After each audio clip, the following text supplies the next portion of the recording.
வாசிப்பு லூக்கா எழுதின சுவிசேஷம் 7ஆம் அதிகாரம்.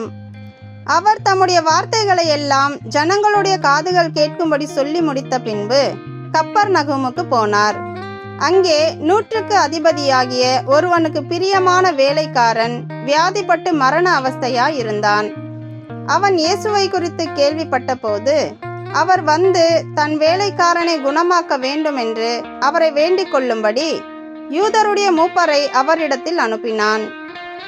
அவர்கள் இயேசுவினிடத்தில் வந்து அவரை கருத்தாய் வேண்டிக் கொண்டு, நீர் இந்த தயவு செய்கிறதற்கு அவன் பாத்திரனாய் இருக்கிறான். அவன் நம்முடைய ஜனத்தை நேசிக்கிறான், நமக்கு ஒரு ஜெப ஆலயத்தையும் கட்டினான் என்றார்கள். அப்பொழுது இயேசு அவர்களுடனே கூட போனார். வீட்டுக்கு சமீபமான போது 100க்கு அதிபதி தன் சிநேகிதரை நோக்கி, நீங்கள் அவரிடத்தில் போய், ஆண்டவரே, நீர் வருத்தப்பட வேண்டாம். நீர் என் வீட்டு வாசலுக்குள் பிரவேசிக்க நான் பாத்திரன் அல்ல.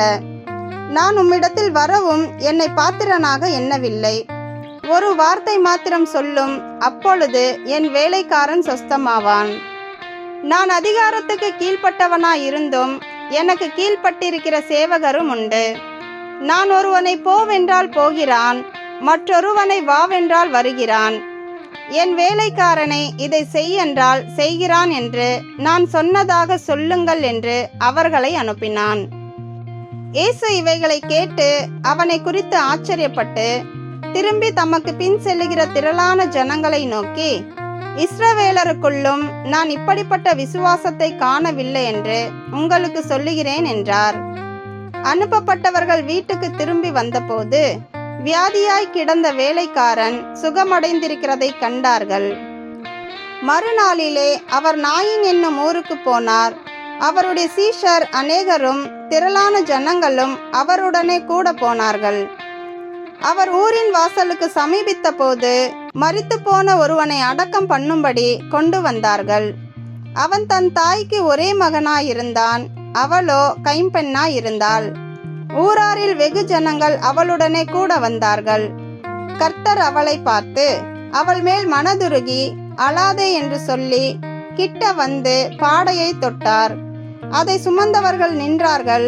அப்பொழுது அவர், வாலிபனே, எழுந்திரு என்று உனக்கு சொல்லுகிறேன் என்றார். மரித்தவன் எழுந்து உட்கார்ந்து பேசத் தொடங்கினான். அவனை அவன் தாயினிடத்தில் ஒப்புவித்தார். எல்லாரும் பயம் அடைந்து, மகா தீர்க்கதரிசியானவர் நமக்குள்ளே தோன்றியிருக்கிறார் என்றும் தேவன் தமது ஜனங்களை சந்தித்தார் என்றும் சொல்லி தேவனை மகிமைப்படுத்தினார்கள்.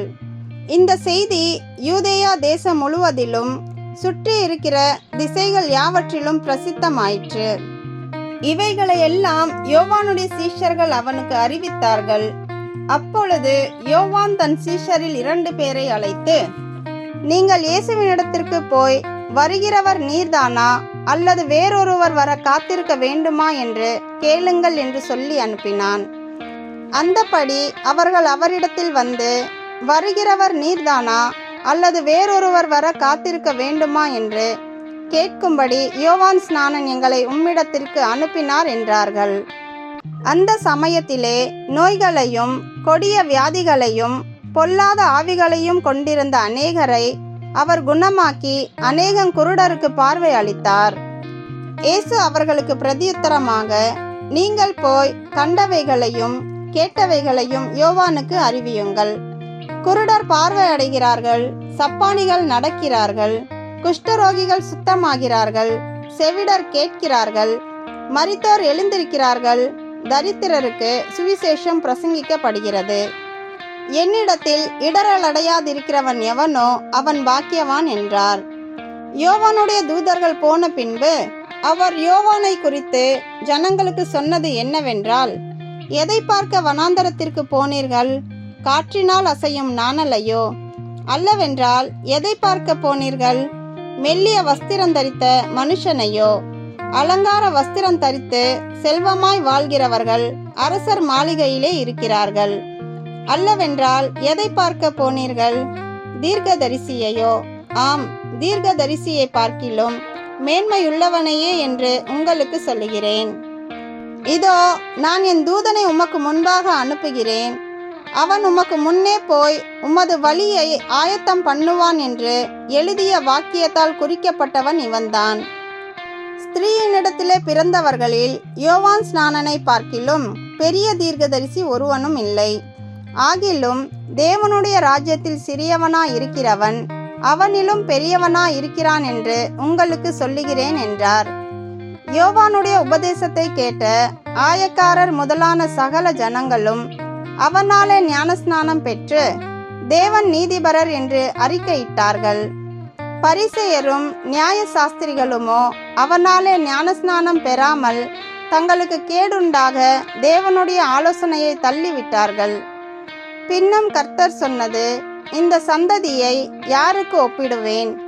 இவர்கள் யாருக்கு ஒப்பாயிருக்கிறார்கள்? சந்தை வெளியில் உட்கார்ந்து ஒருவரை ஒருவர் பார்த்து, உங்களுக்காக குழல் ஊதினோம், நீங்கள் கூத்தாடவில்லை, உங்களுக்காக புலம்பினோம், நீங்கள் அளவில்லை என்று குறை சொல்லுகிற பிள்ளைகளுக்கு ஒப்பாயிருக்கிறார்கள். எப்படியெனில் யோவான் ஸ்நானன் அப்பம் புசியாதவனும் திராட்சரசம் குடியாதவனுமாய் வந்தான். அதற்கு நீங்கள், அவன் பிசாசு பிடித்திருக்கிறவன் என்கிறீர்கள். மனுஷகுமாரன் போஜனபானம் பண்ணுகிறவராய் வந்தார். அதற்கு நீங்கள், இதோ போஜன பிரியனும் மதுபான பிரியனுமான மனுஷன் ஆயக்காரருக்கும் பாவிகளுக்கும் சிநேகிதன் என்கிறீர்கள். ஆனாலும் ஞானமானது அதன் பிள்ளைகள் எல்லாராலும் நீதி உள்ளதென்று ஒப்புக்கொள்ளப்படும் என்றார். பரிசேயரில் ஒருவன் தன்னுடனே போஜனம் பண்ண வேண்டுமென்று அவரை வேண்டிக் கொண்டான். அவர் அந்த பரிசேயனுடைய வீட்டில் பிரவேசித்து பந்தி இருந்தார். அப்பொழுது அந்த ஊரில் இருந்த பாவியாகிய ஒரு ஸ்திரீ அவள் பரிசேயன் வீட்டிலே பந்தி இருக்கிறதை அறிந்து ஒரு பரணியில் பரிமள தைலம் கொண்டு வந்து அவருடைய பாதங்களின் அருகே பின்னாக நின்று அழுது கொண்டு அவருடைய பாதங்களை தன் கண்ணீரினால் நனைத்து தன் தலைமயிரினால் துடைத்து அவருடைய பாதங்களை முத்தம் செய்து பரிமள தைலத்தை பூசினாள். அவரை அழைத்த பரிசேயன் அதை கண்டபோது, இவர் தீர்க்கதரிசியா இருந்தால் தம்மை தொடுகிற ஸ்திரீ இன்னாள் என்றும் இப்படிப்பட்டவள் என்றும் அறிந்திருப்பார். இவள் பாவியா இருக்கிறாளே என்று தனக்குள்ளே சொல்லிக் கொண்டான். இயேசு அவனை நோக்கி, சீமோனே, உனக்கு நான் ஒரு காரியம் சொல்ல வேண்டும் என்றார். அதற்கு அவன், போதகரே, சொல்லும் என்றான். அப்பொழுது அவர், ஒருவனிடத்தில் 2 பேர் கடன் பட்டிருந்தார்கள். ஒருவன் 500 வெள்ளிக்காசும் மற்றவன் 50 வெள்ளிக்காசும் கொடுக்க வேண்டியதா இருந்தது. கொடுக்க அவர்களுக்கு நிர்வாகம் இல்லாத போது இருவருக்கும் கடனை மன்னித்து விட்டான். இப்படி இருக்க அவர்களில் எவன் அவனிடத்தில் அதிக அன்பாயிருப்பான்? அதை சொல் என்றார்.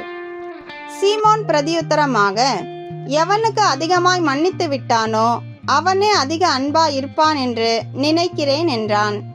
அதற்கு அவர், சரியாய் நிதானித்தாய் என்று சொல்லி ஸ்திரீயினிடமாய் திரும்பி சீமோனை நோக்கி, இந்த ஸ்திரீயை பார்க்கிறாயே, நான் உன் வீட்டில் பிரவேசித்தேன், நீ என் கால்களுக்கு தண்ணீர் தரவில்லை.